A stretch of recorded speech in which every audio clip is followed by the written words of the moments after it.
Hi friends, ಎಲ್ಲರಿಗೂ ನಮಸ್ಕಾರ. ಬನ್ನಿ ಫ್ರೆಂಡ್ಸ್, ಶಾರದೆ ಸೀರಿಯಲ್ನ ಪಾರ್ಟ್ 1 ಏನಾಗ್ತಿದೆ ಅಂತ ನೋಡ್ಕೊಬರೋಣ. ಅದಕ್ಕೂ ಮುಂಚೆ ಯಾರೆಲ್ಲ ನನ್ನ ವಿಡಿಯೋ ನೋಡ್ತಾ ಇದ್ದೀರಾ ಅವರೆಲ್ಲ ಪ್ಲೀಸ್ ಪುಟ್ಟದೊಂದು ಲೈಕ್ ಮಾಡಿ, ಹಾಗೆ ಫಾಲೋ ಮಾಡೋದನ್ನು ಮರಿಬೇಡಿ. ಬನ್ನಿ ಸ್ಟಾರ್ಟ್ ಮಾಡೋಣ. ಫ್ರೆಂಡ್ಸ್, ಮೊದಲಿಗೆ ಇಲ್ಲಿ ಜ್ಯೋತಿಕಾ ಸಿಕ್ಕಾಬಟ್ಟೆ ಕೋಪ ಮಾಡಿಕೊಂಡು, ಏ Rohan, you are a cheater, ನನಗೆ ನಿನ್ನ ಮದುವೆ ಆಗಿ ಇಷ್ಟ ಇಲ್ಲ ಅಂತ ಡೈರೆಕ್ಟಾಗಿ ಹೇಳಿ ಬಂದರೂ ಸಹ ಬೇಕು ಬೇಕು ಅಂತ ಮದುವೆಗೆ ಒಪ್ಕೊಂಡಿದ್ದೀಯಲ್ಲ, ನಿನ್ನನ್ನು ಸುಮ್ಮನೆ ಬಿಡಲ್ಲ ಅಂತ ಕೂಗಾಡ್ತಾ ಇರ್ತಾಳೆ. ಹಾಗೆ ರೋಹನ ನೆನಪಿಸ್ಕೊತಾ ಇರ್ತಾಳೆ. ನೀವು ಯಾವಾಗ ಹೇಳ್ತೀರಾ ಅವಾಗ ನಾನು ತಾಳಿ ಕಟ್ತೀನಿ ಅಂತ ತಾತನಿಗೆ ಹೇಳಿರೋ ಮಾತೆಲ್ಲ ನೆನ್ಪು ಮಾಡ್ಕೊತಾ ಇರ್ತಾಳೆ. ಹಾಗೆ ಹೆಡ್ ಹಾಮಿಡ್ ನಿನ್ನನ್ನು ಮಾತ್ರ ಸುಮ್ಮನೆ ಬಿಡಲ್ಲ ಅಂತ ಕೈ ಸಿಕ್ಕಿದ್ನೆಲ್ಲ ತಾಂಡು ಓಡ್ದಾಗ್ತಿರ್ಬೇಕಾದ್ರೆ ರೂಮಿಗೆ ಪಾರಿಜಾತ ಬರ್ತಾಳೆ. ಏನು ಗೋಲ್ಡಿ ನಿನ್ನ ಹುಚ್ಚಾಟ, ಏನು ಮಾಡೋಕ್ಕೆ ಅಂತ ಹೊರಟಿದ್ದೀಯಾ? ಅಲ್ಲ, ಅಲ್ಲಿ ನೋಡಿದರೆ ಎಲ್ಲರ ಮುಂದೆ ಸುಮ್ಮನೆ ನಿಂತ್ಕೊಂಡಿದ್ದೆ, ಆ ರೋಹನ್ ಇಷ್ಟ ಇಲ್ಲ ಅಂತ ಎಲ್ಲರ ಮುಂದೆ ಹೇಳ್ಬೋದಿತ್ತಲ್ವಾ? ಎಲ್ಲರ ಮುಂದೆ ಹೇಳಿದರೆ ಆಗ್ತಿತ್ತು. ನೀನೇನು ಇಷ್ಟಪಟ್ಟು ರೋಹನ್ನ ಮದುವೆಯಾಗಿ ಹೋಗ್ತಾ ಇದೆಯಾ? ನನಗನ್ಸುತ್ತೆ ನೀನು ಸೈಲೆಂಟ್ ಆಗಿರೋದನ್ನು ನೋಡಿದರೆ ಖಂಡಿತ ನೀನೇ ಏನೋ ಇಷ್ಟಪಟ್ಟು ಮದುವೆ ಆಗ್ತಿದ್ದೀಯಾ ಅನ್ನೋವಷ್ಟು ಫೀಲಿಂಗು ನನಗಾಗ್ತಿತ್ತು ಅಂತ ಅಂದಾಗ, ಸುಮ್ಮನೆ ಇರು ಗ್ರಾನಿ, ಎಲ್ಲರ ಮುಂದೆ ಹೇಳೋಕ್ಕಾಗಲ್ಲ, ಹೇಳೋದಾಗಿದ್ದರೆ ನಾನು ಹೇಳ್ತಾ ಇದ್ದೆ ಅಂತ ಹೇಳ್ತಾ ಇರ್ತಾಳೆ. ಯಾಕೆ ಅಂತ ಅಂದರೆ, ಈ ಕಡೆ ರೋಹನ್ ಬ್ಲಾಕ್ ಮೇಲ್ ಮಾಡಿರ್ತಾನೆ. ನೀನು ಪಾಲಾಕ್ಷ ಮಾವನ್ನ ಏನು ಮಾಡಿದ್ಯಾ ಅಂತ ನನಗೆ ತುಂಬ ಚೆನ್ನಾಗಿ ಗೊತ್ತು, ಹಾಗಾಗಿ ನಾನು ನಿನ್ನ ಗುಟ್ಟನ್ನ ಹೇಳ್ತೀನಿ ಅಂತ ಹೇಳಿದ ಮಾತೆಲ್ಲ ನೆನ್ಪು ಮಾಡಿಕೊಂಡು, ನೋಡು ಗ್ರಾನಿ, ನಾನು ಎಲ್ಲರ ಮುಂದೆ ಮದುವೆ ಬೇಡ ಅಂತ ನನ್ನ ಟೆನ್ಷನ್ ನನಗೆ ಇದೆಲ್ಲ ಆಗಿದ್ದು ನಿಮ್ಮ ಮಗನಿಂದ. ನಿಮ್ಮ ಮಗನಿಗೆ ನಾನು ಮಗಳಾಗಿ ಹುಟ್ಟಿದ್ನಲ್ಲ, ಅದು ನನ್ನ ದೊಡ್ಡ ಕರ್ಮ ಅಂತ ಅಂದಾಗ, ಪಾಲಾಕ್ಷ ಏನು ಮಾಡಿದ್ದೇನೆ ಗೋಲ್ಡಿ, ಯಾಕೆ ಹಿಂಗೆ ಆಡ್ತಿದ್ಯಾ ಅಂತ ಅಂದಾಗ, ನಿಮಗೆ ಅರ್ಥ ಆಗಲ್ಲ ಬಿಡಿ ಅಂತ ಕೂಗಾಡ್ಕೊಂಡು ಹೋಗ್ತಾ ಇದ್ದರೆ ಪಾರಿಜಾತನಿಗೆ ಟೆನ್ಷನ್ ಆಗ್ತಾ ಇರುತ್ತೆ. ಅಲ್ಲ ನನ್ನ ಮಗ, ಇವಳು ಸುಖವಾಗಿರಲಿ ಅಂತ ಎಷ್ಟೆಲ್ಲ ಕಷ್ಟಪಟ್ಟು ಇದು ಮಾಡ್ತಿದ್ದಾನೆ, ಇವಳು ನೋಡಿದರೆ ಈ ರೀತಿ ಆಡ್ತಾ ಇದೆಯಲ್ಲ, ನನ್ನ ಮಗನ ಮೇಲೆ ಬೈತಾ ಇದ್ದಾಳಲ್ಲ, ಅವನು ಎಷ್ಟು ಕಷ್ಟಪಟ್ಟಿದ್ದಾನೆ ಇವಳಿಗೋಸ್ಕರ, ಸ್ವಲ್ಪ ಕೃತಜ್ಞತೆ ಇಲ್ವಲ್ಲ ಅಂತ ಜೊತೆಗೆ ನಾವು ಬೈಕೊಂಡಿರ್ಬೇಕಾದ್ರೆ ಅಷ್ಟೊತ್ತಿಗೆ ನವೀನ ಪಾರಿಜಾತನಿಗೆ ಕಾಲ್ ಮಾಡ್ತಾ ಇರ್ತಾನೆ. ಇವನೊಬ್ಬ ಈಗಲೇ ದೊಡ್ಡ ತಲೆನೋವಾಗಿದೆ, ಅದರಲ್ಲಿ ಇವನದೊಂದು ಅಂದ್ಬಿಟ್ಟು ಫೋನ್ ರಿಸೀವ್ ಮಾಡಿಬಿಟ್ಟು, ಹಲೋ ಹೇಳು ನವೀನ ಅಂತ ಕೇಳ್ತಿರ್ಬೇಕಾದ್ರೆ, ಅಜ್ಜಿ ಎಲ್ಲೂ ಕಾಣಿಸ್ತಿಲ್ಲ ಅಪ್ಪ, ನಾನು ಸಿಕ್ಕಾಬಟ್ಟೆ ಹುಡುಕ್ತೆ, ಅವರೆಲ್ಲೆಲ್ಲಿ ಹೋಗ್ತಾರೆ ಎಲ್ಲ ಕಡೆ ಕೇಳಿದೆ, ಎಲ್ಲೂ ಅಪ್ಪ ಕಾಣ್ತಿಲ್ಲ ಅಂತ ಅಂದಾಗ ಪಾರಿಜಾತನಿಗೆ ಸಿಕ್ಕಾಬಟ್ಟೆ ಟೆನ್ಷನ್ ಆಗ್ತಿರುತ್ತೆ. ಏನೂ ಪಾಲಾಕ್ಷ ಎಲ್ಲೂ ಕಾಣ್ತಿಲ್ವಾ? ಹಾಗಾದರೆ ಒಂದು ಕೆಲಸ ಮಾಡು, ನಾನೊಬ್ಬರು ಇನ್ಸ್ಪೆಕ್ಟರ್ ನಂಬರ್ನ ಕೊಡ್ತೀನಿ, ಅವ್ರು ಹೆಲ್ಪ್ ತಗೋ, ನಾನು ಹೇಳಿದೆ ಅಂತ ಹೇಳು, ಖಂಡಿತ ಅವ್ರು ನಿನಗೆ ಸಹಾಯ ಮಾಡ್ತಾರೆ. ಹಾಗೆ ಪಾಲಾಕ್ಷ ಸಿಕ್ಕಿದ ಮೇಲೆ ಮನೆಗೆ ಕರ್ಕೊಬಾ, ಏನು ಟೆನ್ಷನ್ ಮಾಡ್ಕೋಬೇಡ ಅಂತ ಹೇಳು, ಹೇಗಾದರೂ ಮಾಡಿ ಅವ್ನು ಮಾಡಿರೋ ಸಾಲನ ನಾನೇ ತೀರಿಸ್ತೀನಿ, ನೀನು ಟೆನ್ಷನ್ ಮಾಡ್ಕೋಬೇಡ ನವೀನ, ಇಮಿಡಿಯೇಟ್ಲಿ ಕಾಲ್ ಮಾಡು ಅಂತ ಫೋನ್ ನಂಬರ್ ಕೊಟ್ಟು ಹೋಗ್ತಾ ಇದ್ದರೆ, ಅದನ್ನೆಲ್ಲ ಕೇಳಿಕೊಂಡು ಜ್ಯೋತಿಕನಿಗೆ ಸಿಕ್ಕಾಬಟ್ಟೆ ಟೆನ್ಷನ್ ಮೇಲೆ ಟೆನ್ಷನ್ ಆಗ್ತಾ ಇರುತ್ತೆ. ಒಂದು ಕಡೆ ರೋಹನ್ ಟೆನ್ಷನ್ನು, ಈ ಮದುವೆನ ಯಾವ ರೀತಿ ಅವಾಯ್ಡ್ ಮಾಡೋದು ಅಂತ ಗೊತ್ತಾಗ್ತಿಲ್ಲ, ಇನ್ನೊಂದು ಕಡೆ ನೋಡಿದರೆ ಅಪ್ಪನ ವಿಷಯ ಯಾರಿಗೂ ಗೊತ್ತಾಗಬಾರ್ದು ಅಂತ ನಾನು ಇದು ಮಾಡಿದರೆ, ಈ ಗ್ರಾನಿ ಬೇರೆ ಯಾರ್ದೋ ಪೊಲೀಸ್ನವ್ರ ನಂಬರ್ ಕೊಟ್ಟಿದ್ದಾರೆ, ಆದಷ್ಟು ಬೇಗ ನಾನು ಆ ಇನ್ಸ್ಪೆಕ್ಟರ್ನ ಕಾಂಟ್ಯಾಕ್ಟ್ ಮಾಡಲೇಬೇಕು ಅಂತ ಕೋಪದಿಂದ ಯೋಚನೆ ಮಾಡ್ತಾ ಇರ್ತಾಳೆ. ಹಾಗೆ ಇನ್ನೊಂದು ಕಡೆ ಸಿದ್ದು ಶಾರದಾ ಪಾಲಾಕ್ಷನಿಗೆ ಊಟ ಕೊಡೋಕ್ಕೆ ಅಂತ ಬಂದಾಗ, ಈ ಥರ ಎಂಗೇಜ್ಮೆಂಟ್ ವಿಷಯ ಎಲ್ಲ ಹೇಳಿದಾಗ ಈ ಕಡೆ ಪಾಲಾಕ್ಷ ಹೇಳ್ತಾ ಇರ್ತಾನೆ, ತಾನು ಎಳೆದ ಬಲೆಗೆ ತಾನೇ ಬೀಳೋದು ಅಂತಂದರೆ ಅದು ಹೀಗೆ ಅಲ್ವಾ ಶಾರದಾ ಅಂತ ಅಂದಾಗ ಶಾರದನಿಗೆ ಸ್ವಲ್ಪ ನಗು ಬರ್ತಾ ಇರುತ್ತೆ. ಈ ಜ್ಯೋತಿಕಾ ಅಂತ ಅವರಿಗೆ ಬೇರೆಯವ್ರಿಗೆ ಕೆಟ್ಟದ್ದು ಮಾಡೋದೇ ಗೊತ್ತಿರುತ್ತೆ, ಆದರೆ ತನಗೆ ಕಷ್ಟ ಬಂದಾಗ ಯಾವ ರೀತಿ ಬಚಾವಾಗೋದಂತ ಗೊತ್ತಾಗಲ್ಲ, ಇವಾಗ ಕಷ್ಟ ಏನು ಅಂತ ಗೊತ್ತಾಗುತ್ತೆ ಬಿಡು ಅಂತ ಅಂದಾಗ, ಹೌದು ಮಾವ, ನೀವು ಹೇಳ್ತಾ ಇರೋದು ಕರೆಕ್ಟಾಗಿದೆ, ಕೆಲವರು ಬುದ್ಧಿ ಮಾತು ಹೇಳಿದರೆ ಸಾಕು ಕಲ್ತ್ಕೋತಾರೆ, ಆದರೆ ಜ್ಯೋತಿಕಾ ಅಂತವ್ರಿಗೆ ಅವಳ ದಾರಿಲೇ ಹೋಗಿ ಬುದ್ಧಿ ಕಲಿಸಿದ್ರೆ ಮಾತ್ರ, ತಿರುಮಂತ್ರ ಹಾಕಿದರೆ ಮಾತ್ರ ಬುದ್ಧಿ ಬರುತ್ತೆ ಅಂತ ಸಿದ್ದು ಹೇಳ್ತಾ ಇರ್ತಾನೆ. ಪಾಲಾಕ್ಷ ಹೇಳ್ತಾ ಇರ್ತಾನೆ, ಸಿದ್ದು ಹೇಳ್ತಾ ಇರೋದು ಕರೆಕ್ಟ್ ಇದೆ ಶಾರದಾ, ನೋಡಮ್ಮ, ನೀನು ಕರುಣೆ ಅಂತ ತೋರ್ಸೋಕೆ ಹೋದ್ರೆ ಕರುಣೆನ ಪದಕ್ಕೆ ಅರ್ಥನೇ ಗೊತ್ತಿಲ್ಲ, ಆ ರೀತಿ ಅರ್ಥಲ್ಲ ಜ್ಯೋತಿಕಾ, ಸರಿಯಾಗಿ ಬುದ್ಧಿ ಕಲಿಸು ಅಂತ ಹೇಳ್ತಾ ಇರ್ತಾನೆ. ಹಾಗೆ ಸತ್ಯ ಹೊರಗಡೆ ಬರಬೇಕು ಅಂತ ಅಂದರೆ ಸಿದ್ದು ಯಾವ ರೀತಿ ಹೇಳ್ತಾನೆ ಆ ರೀತಿ ಕೇಳಬೇಕು ಶಾರದಾ ಅಂತ ಅಂದಾಗ, ಸರಿಯಾಗಿ ಹೇಳಿದ್ರಿ ಮಾವ, ಒಳ್ಳೆತನ ಇರಬೇಕು, ಆದರೆ ಒಳ್ಳೆತನಕ್ಕೆ ಬೆಲೆ ಕೊಡೋದ್ರ ಜೊತೆ ನಾವು ಈ ರೀತಿನೇ ಮಾತಾಡಬೇಕು ಅಂತ ಹೇಳ್ತಾ ಇರ್ತಾನೆ. ಹಾಗೆ ಗೊತ್ತಾಯ್ತು ಶಾರದವ್ರಿ ಅಂತ ಅಂದಾಗ, ಸರಿ ಸರ್, ನೀವು ಹೇಗೆ ಹೇಳ್ತೀರೋ ಆ ರೀತಿ ನಾನು ಕೇಳ್ತೀನಿ ಅಂತ ಅನ್ಬೇಕಾದ್ರೆ, ಇದಕ್ಕೆಲ್ಲ ಕಾರಣ ಜ್ಯೋತಿಕಾ, ಅವಳಿಂದಲೇ ಇಷ್ಟೆಲ್ಲ ಆಗ್ತಾ ಇರೋದು, ನಾನು ಇವತ್ತು ಇಲ್ಲಿ ಕೂತಿರೋದಕ್ಕೆ ಅವಳೇ ಕಾರಣ, ಮನೇಲೆ ಕೂತು ಕೂತು ಸಿಕ್ಕಾಬಟ್ಟೆ ಬೋರ್ ಆಗ್ತಿದೆ, ಹೊರಗಡೆ ಪ್ರಪಂಚ ನೋಡೋಕ್ಕೆ ನನ್ನ ಕೈಲಿ ಆಗ್ತಾ ಇಲ್ಲ, ಅವಳು ಕೆಟ್ಟದ್ದು ಮಾಡ್ತಾ ಇದ್ರೆ ನಮ್ಮಮ್ಮನೂ ಸಹ ತಡಿಲಿಲ್ಲ, ಹಂಗಾಗಿ ಅವಳು ಇವಾಗ ಇನ್ನೂ ಜಾಸ್ತಿ ಎಚ್ಚೆತ್ಕೊಬಿಟ್ಟಲ್ಲ, ಇದರಲ್ಲಿ ನಮ್ಮಮ್ಮಂದು ಪಾಲಿದೆ ಅಂತ ಅನ್ಬೇಕಾದ್ರೆ, ಪರವಾಗಿಲ್ಲ ಬಿಡಿ ಮಾವ, ಎಲ್ಲ ಸತ್ಯ ನಮಗೆ ಗೊತ್ತಾಯ್ತಲ್ಲ, ಇನ್ಮೇಲೆ ಎಲ್ಲ ಸರಿ ಆಗುತ್ತೆ, ನೀವು ಟೆನ್ಷನ್ ಮಾಡ್ಕೋಬೇಡಿ ಅಂತ ಸಿದ್ದು ಹೇಳ್ತಾ ಇರ್ತಾನೆ. ಈ ಸರಿ ಟೈಮ್ ಆಯಿತು ಶಾರದವ್ರು, ಊಟ ಕೊಡಿ ಅಂತ ಅಂದಾಗ, ಅಯ್ಯೋ ಸರ್, ಮಾತಾಡ್ತಾ ಮರ್ತೇ ಬಿಟ್ಟೆ, ಆ ತಟ್ಟೆ ಕೊಡಿ ಸ್ವಲ್ಪ ಅಂತ ಅಂದ್ಬಿಟ್ಟು ಪಾಲಾಕ್ಷನಿಗೆ ಊಟ ಕೊಡ್ತಿದ್ರೆ ಪಾಲಾಕ್ಷ ಕಣ್ಣೀರಾಗ್ತಾ ಇರ್ತೀನಿ. ನಾನು ಎಷ್ಟು ದೊಡ್ಡ ಅನ್ಯಾಯ ಮಾಡಿದ್ದೀನಿ, ಆದರೂ ನೀವಿಬ್ಬರು ನನ್ನನ್ನು ಎಷ್ಟು ಚೆನ್ನಾಗಿ ನೋಡ್ಕೊತೀರಾ ಅಂತ ಅಂದಾಗ, ಯಾಕಂಕಲ್ ಈ ರೀತಿ ಹೇಳ್ತಿದ್ದೀರಾ, ನಿಮ್ಮ ಋಣ ನನ್ನ ಮೇಲಿದೆ, ಹಾಗೆ ಎಷ್ಟು ದೊಡ್ಡ ಸತ್ಯನ ನೀವು ಹೇಳಿದ್ದೀರಾ, ನೀವು ಹೇಳಿರೋದ್ರಿಂದ ನನಗೆ ನಮ್ಮ ಅಪ್ಪ ಅಮ್ಮ ಸಿಕ್ಕಿದ್ರು, ನಿಮ್ಮ ಜವಾಬ್ದಾರಿ ನಂದು ಅಂತ ಹೇಳ್ತಾ ಇರ್ತಾಳೆ. ಹೀಗೆ ಪಾಲಾಕ್ಷ ಮತ್ತು ಕಣ್ಣೀರು ಹಾಕೊಂಡು ಯೋಚನೆ ಮಾಡ್ತಿರ್ಬೇಕಾದ್ರೆ, ಯಾಕಂದು ಯೋಚನೆ ಮಾಡ್ತಾ ಇದ್ದೀರಾ, ಊಟ ಖಾರ ಆಗಿದೆಯಾ ಅಂತ ಅಂದಾಗ, ಇಲ್ಲಮ್ಮ ಊಟ ತುಂಬ ಚೆನ್ನಾಗಿದೆ, ಸರಿ ನಾನು ಊಟ ಮಾಡ್ಕೋತೀನಿ, ನೀವಿಬ್ಬರು ಊರ್ರಿ, ಪದೇ ಪದೇ ಬರೋದನ್ನ ಯಾರಾದರೂ ನೋಡಿದರೆ ನಮ್ಮ 3 ಜನಕ್ಕೂ ಅಪಾಯ ಅಂತ ಅಂದಾಗ, ಸರಿ ಅಂಕಲ್ ಬರ್ತೀವಿ, ಟೈಮಿಗೆ ಕರೆಕ್ಟಾಗಿ ಮಾತ್ರನೇ ತೊಗೊಳ್ಳಿ ಅಂತ ಹೇಳಿ ಇಬ್ಬರು ಹೊರಟು ಬರ್ತಾ ಇರ್ತಾರೆ. ಹಾಗೆ ಇನ್ನೊಂದು ಕಡೆ ತಾತ ಶಿವನಾರಾಯಣ ಅವರು ಜ್ಯೋತಿಕಾ ಮದುವೆಗೆ ಏನೇನು ಬೇಕು ಅಂತ ಎಲ್ಲ ಲೆಕ್ಕಾಚಾರ ಮಾಡ್ತಾ ಇರ್ತಾರೆ. ಪಾಪ ಜ್ಯೋತಿಕಾ ಚಿಕ್ಕ ವಯಸ್ಸಿನಲ್ಲಿ ಏನೆಲ್ಲ ಕಷ್ಟಪಟ್ಟಿದ್ದಾಳೆ, ಆ ಹುಡುಗಿ ಇವಾಗ ಸುಖವಾಗಿರಬೇಕು, ಆ ರೀತಿ ನಾನು ಮಾಡಬೇಕು, ಎಂಗೇಜ್ಮೆಂಟು ಹಾಗೆ ಮದುವೆ ಎಲ್ಲ ಸಿಕ್ಕಾಪಟ್ಟೆ ಗ್ರ್ಯಾಂಡಾಗಿ ಜೋರಾಗಿ ಮಾಡಬೇಕು, ಎಷ್ಟೇ ಖರ್ಚಾದರೂ ಸಹ ತಲೆ ಕೆಡಿಸ್ಕೋಬಾರ್ದು, ಒಟ್ಟಾರೆ ನನ್ನ ಮೊಮ್ಮಗಳು ಜ್ಯೋತಿಕಾ ತುಂಬ ಖುಷಿಯಾಗಿದ್ದರೆ ನನಗೆ ಅಷ್ಟೇ ಸಾಕು, ಎಂಗೇಜ್ಮೆಂಟ್ ಮನೇಲಿ ಆಗೋದ್ರಿಂದ ಅಷ್ಟು ಖರ್ಚೇನು ಬರಲ್ಲ, ಬಟ್ ಮದುವೆನ ಸಿಕ್ಕಾಪಟ್ಟೆ ಗ್ರ್ಯಾಂಡಾಗಿ ಮಾಡಬೇಕು, ಅವಳು ಕೇಳಿದ್ದೆಲ್ಲ ಕೊಡಿಸ್ಬೇಕು, ಅದಕ್ಕೂ ಮುಂಚೆ ನಾನು ಲೆಕ್ಕನ ಕರೆಕ್ಟಾಗಿ ಹಾಕಿ ಏನೇನು ಬೇಕು ಅಂತ ಎಲ್ಲ ಮಾಡಬೇಕು ಅಂತ ಒಂದು ಚೀಟಿಲಿ ಲೆಕ್ಕ ಬರೀತಾ ಇರ್ತಾರೆ.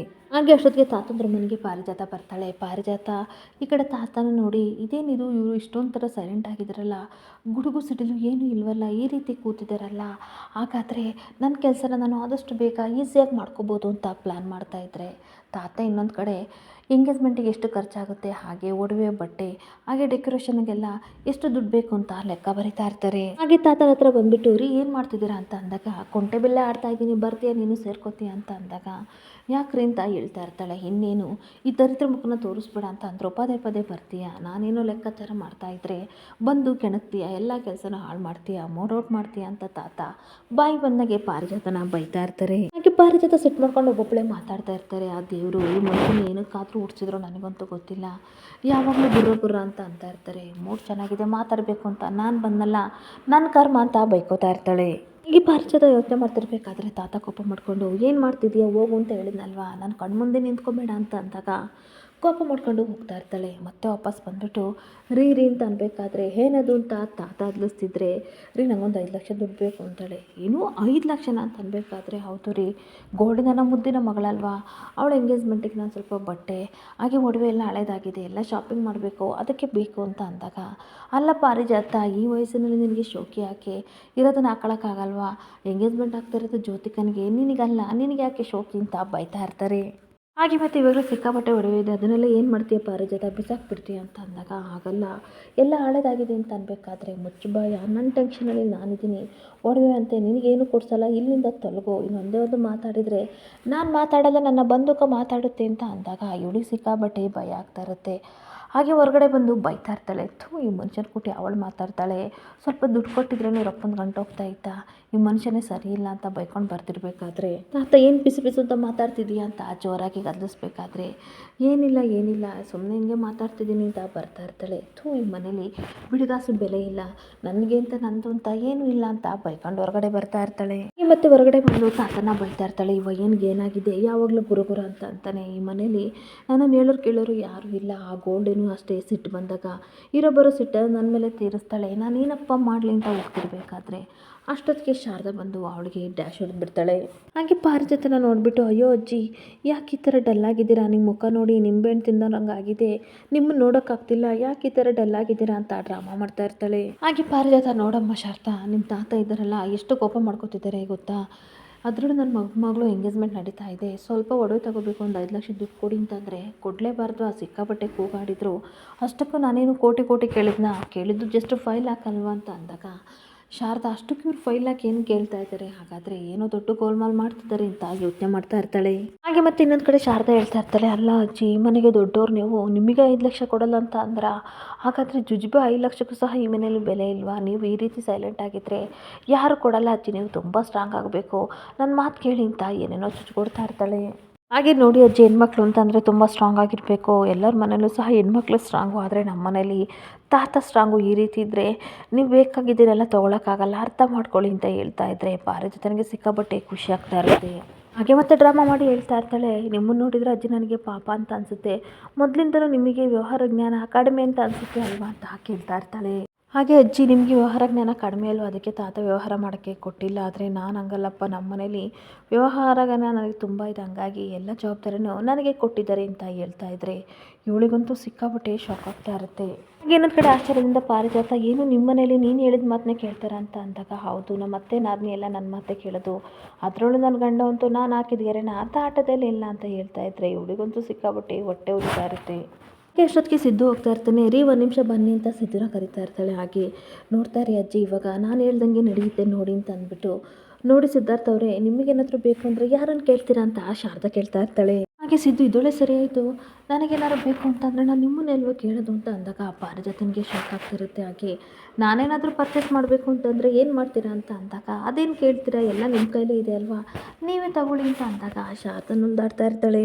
ಹಾಗೆ ನೋಡಿ ಶಾರದವ್ರೆ, ನೀವೇನು ಹೇಳ್ತೀರೋ ಅದೇ ಫೈನಲ್ಲು ಅಂತ ಅಂದಾಗ, ಸರಿ ಆಯಿತು ಇಲ್ಲಿಂದ ಹೊರಡಿ ಅಂತ ಅಂದ್ಬಿಟ್ಟು, ಸಾಕು ಸಾಕು ಡ್ರಾಮಾ ಮಾಡಿತ್ತು, ಇಲ್ಲಿಂದ ಹೊರಡಿ ಅಂತ ಸಿದ್ದನ ಕಳಿಸ್ತಿರ್ಬೇಕಾದ್ರೆ, ನೋಡಿದ್ರ ಅಜ್ಜಿ, ನಮ್ಮ ಮನೇಲಿ ನಾನೇನು ಹೇಳ್ತೀನಿ ಅದನ್ನೇ ಎಲ್ಲರೂ ಮಾಡೋದು, ಎಸ್ಪೆಷಲಿ ನನ್ನ ಗಂಡ, ಅತ್ತೆ, ಹಾಗೆ ಅದನ್ನ ಎಲ್ಲರೂ ಸಹ ನಾನು ಹೇಳ್ದಂಗೆ ಮಾಡ್ತಾರೆ ಅಂತ ಹೇಳ್ತಾ ಇರ್ತಾಳೆ. ಹಾಗೆ ನೋಡಿ ಅಜ್ಜಿ, ಒಂದು ಕಿವಿ ಮಾತು ಹೇಳ್ತೀನಿ, ನಾವು ಸ್ಟ್ರಾಂಗ್ ಆಗಿರಬೇಕು, ಹೆಣ್ಮಕ್ಳು ಸ್ಟ್ರಾಂಗ್ ಆಗಿರಬೇಕು, ಎಲ್ಲೆಲ್ಲಿ ಬೋರ್ಡ್ ಇಟ್ಕೋಬೇಕು ಅಲ್ಲಿ ನಾವು ಗಟ್ಟಿಯಾಗಿ ಇಟ್ಕೊಳ್ಳೇಬೇಕು ಅಂತ ಹೇಳ್ಕೊಡ್ತಾ ಇರ್ತಾಳೆ. ಅದಕ್ಕೋಸ್ಕರ ಈ ರೀತಿ ಕೈ ಚಾರಬಾರ್ದು, ದುಡ್ಡಿಗೋಸ್ಕರ ನಾವೇ ದುಡಿಬೇಕು ಅಜ್ಜಿ ಅಂತ ಹೇಳ್ತಾ ಇರ್ತಾಳೆ. ಹಾಗೆ ನಾವು ನಮ್ಮ ಅಕೌಂಟಿಗೆ ಅಂತ ತಿಂಗಳ ಏನಾದರೂ ನಾವು ಹಾಕಿಸ್ಕೋಬೇಕು, ಇಲ್ಲ ಅಂತ ಅಂದರೆ ನಮ್ಮನ್ನು ಕೈ ಬಿಟ್ಟು ಬಿಡ್ತಾರೆ, ದುಡ್ಡಿದ್ರೆ ಅಷ್ಟೇ ಪವರ್ ಈಗಿನ ಕಾಲದಲ್ಲಿ, ಅರ್ಥ ಮಾಡ್ಕೊಡಿ ಅಜ್ಜಿ ಅಂತ ಹೇಳ್ತಾ ಇರ್ತಾಳೆ. ಇನ್ನೊಂದು ಕಡೆ ಪಾರಿಜಾತ ಶಾರದಾ ಮಾತೆಲ್ಲ ಕೇಳ್ಕೊಂಡು, ನೀನು ಹೇಳಿದ್ದು ಒಳ್ಳೇದಾಯಿತು, ನೀನು ಹೇಳಿದ್ದು ಒಳ್ಳೆ ಕೆಲಸ ಮಾಡ್ತೀನಿ, ನಾನು ಇಷ್ಟು ದಿನ ಎಲ್ಲರ ಹತ್ರನೂ ದೇಹಿ ದೇಹಿ ಅಂತ ನಾನು ಬೇಡ್ಕೋತಾ ಇದ್ದೆ, ಆದರೆ ಇವಾಗ ಹಂಗಲ್ಲ, ಇನ್ಮೇಲೆ ನನ್ನ ದುಡ್ಡನ್ನ ನನ್ನ ಅಕೌಂಟಿಗೆ ಹಾಕಿಸ್ಕೊತೀನಿ ಅಂತ ಅಂದಾಗ ಶಾರದಾ ಬೇಕು ಬೇಕು ಅಂತ, ಸೂಪರ್ ಅಜ್ಜಿ, ಪರ್ಫೆಕ್ಟಾಗಿ ನೀವು ರೆಡಿ ಆಗಿದ್ದರೆ ಇನ್ಮೇಲೆ ಯಾರ ಹತ್ರನೂ ಭಿಕ್ಷೆ ಬೇಡಕ್ಕೆ ಹೋಗಬೇಡಿ, ನಿಮ್ಮ ದುಡ್ಡನ್ನು ನೀವು ಜೋಪಾನಾಗಿ ಇಟ್ಕೊಳ್ಳಿ ಅಂತ ಅಂದಾಗ ಇವಳಿಗಂತೂ ಸಿಕ್ಕಾಬಟ್ಟೆ ಖುಷಿ ಆಗ್ತಾ ಇರುತ್ತೆ. ಹಾಗೆ ಇನ್ನೊಂದು ಕಡೆ ಸಿದ್ದು ರೆಸ್ಟೋರೆಂಟ್ಗೆ ಕಾಲ್ ಮಾಡಿ ಮಾತಾಡ್ತಾ ಇರ್ತಾನೆ, ಅಲ್ಲೆಲ್ಲ ಸರಿ ಇದೆಯಾ, ನಾವು ಬರೋಕ್ಕಾಗಲ್ಲ, 2 ಡೇಸು ಬ್ಯುಸಿ ಇದ್ದೀನಿ, ಮನೇಲಿ ಫಂಕ್ಷನ್ ಇದನ್ನೆಲ್ಲ ಮುಗಿಸ್ಕೊಂಡು ಬರ್ತೀನಿ, ಮೆಟೀರಿಯಲ್ಸ್ ಎಲ್ಲ ಕೊಟ್ಟು ಕಳಿಸ್ತೀನಿ, ಹುಷಾರು ಅಂತ ಫೋನಲ್ಲಿ ಮಾತಾಡ್ತಾ ಇರ್ತಾನೆ. ಅದೇ ಸಮಯಕ್ಕೆ ದಶರಥ ಮಾವ ಬರ್ತಾರೆ. ಹಾಗೆ ಬಂದಮೇಲೆ ದಶರಥ, ಸಿದ್ದು ಬ್ಯುಸಿನ ಅಂತ ಅಂದಾಗ, ಇಲ್ಲ ಹೇಳಿ ಮಾವ ಅಂತ ಅಂದಾಗ, ನಿನ್ನ ಹತ್ರ ಪ್ರೈವೇಟಾಗಿ ಮಾತಾಡಬೇಕು, 5 ನಿಮಿಷ ಬಾ ಅಂತ ಕರಿತಾ ಇರ್ತಾರೆ. ದಶರಥ ಯೋಚನೆ ಮಾಡ್ತಿರ್ಬೇಕಾದ್ರೆ, ಯಾಕೆ ಮಾವ ಯೋಚನೆ ಮಾಡ್ತಿದ್ದೀರಾ, ಏನಾದರೂ ಪ್ರಾಬ್ಲಮ್ ಅಂತ ಅಂದಾಗ, ಪ್ರಾಬ್ಲಮ್ ಏನೂ ಇಲ್ಲ, ಮನಸ್ಸಲ್ಲಿ ಯಾಕೋ ಗೊಂದಲಗಳು ಜಾಸ್ತಿ ಆಗಿದೆ, ಅದನ್ನು ನಿನ್ನ ಹತ್ರ ಕ್ಲಿಯರ್ ಮಾಡ್ಕೊಳಕ್ಕೆ ಬಂದಿದ್ದೀನಿ ಅಂತ ಹೇಳ್ತಾ ಇರ್ತಾನೆ.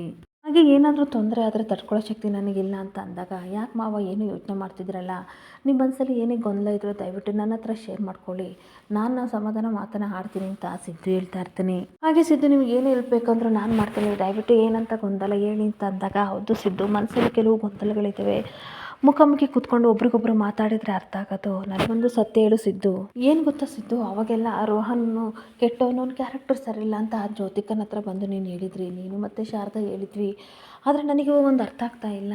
ಹಾಗೆ ಈ ವಿಷಯನೆಲ್ಲ ಅಪ್ಪನ ಮುಂದೆ ಹೇಳಿದೆ, ದೊಡ್ಡ ಗಲಾಟೆಯಾಗಿ ಎಂಗೇಜ್ಮೆಂಟ್ನ ನಿಲ್ಲಿಸಿದೆ, ಸಿದ್ದು ಶಾರದಾ ಗೊತ್ತಿಲ್ಲದಲ್ಲಿ ಏನು ಮಾತಾಡಲ್ಲ ಅಂತ ಪ್ರೂವ್ನು ಸಹ ಮಾಡಿದೆ ಅವತ್ತು, ಆದರೆ ಇವಾಗ ನೀವಿಬ್ಬರೇ ಖುದ್ದಾಗಿ ನಿಂತು ಮದುವೆ ಮಾಡೋಕೆ ಹೊರಟಿದ್ದೀರಲ್ಲ, ಅದು ರೋಹನ್ ಜೊತೆ ಮಾಡ್ತಿದ್ದೀರಲ್ಲ, ಅದ್ರ ಬಗ್ಗೆ ಕೇಳ್ತಾ ಇದ್ದೀನಿ, ದಯವಿಟ್ಟು ಒಂದು ಹೆಣ್ಣಿಗೆ ಅನ್ಯಾಯ ಆಗಬೇಡ, ದಯವಿಟ್ಟು ಅರ್ಥ ಮಾಡ್ಕೊಸಿದ್ದು, ಆ ರೋಹನ್ ನಿಜವಾಗ್ಲೂ ಒಳ್ಳೆಯವನ ಅಂತ ಅಂದಾಗ ಇವನಿಗಂತೂ ಸಿಕ್ಕಾಬಟ್ಟೆ ಶಾಕ್ ಆಗ್ತಾ ಇರುತ್ತೆ.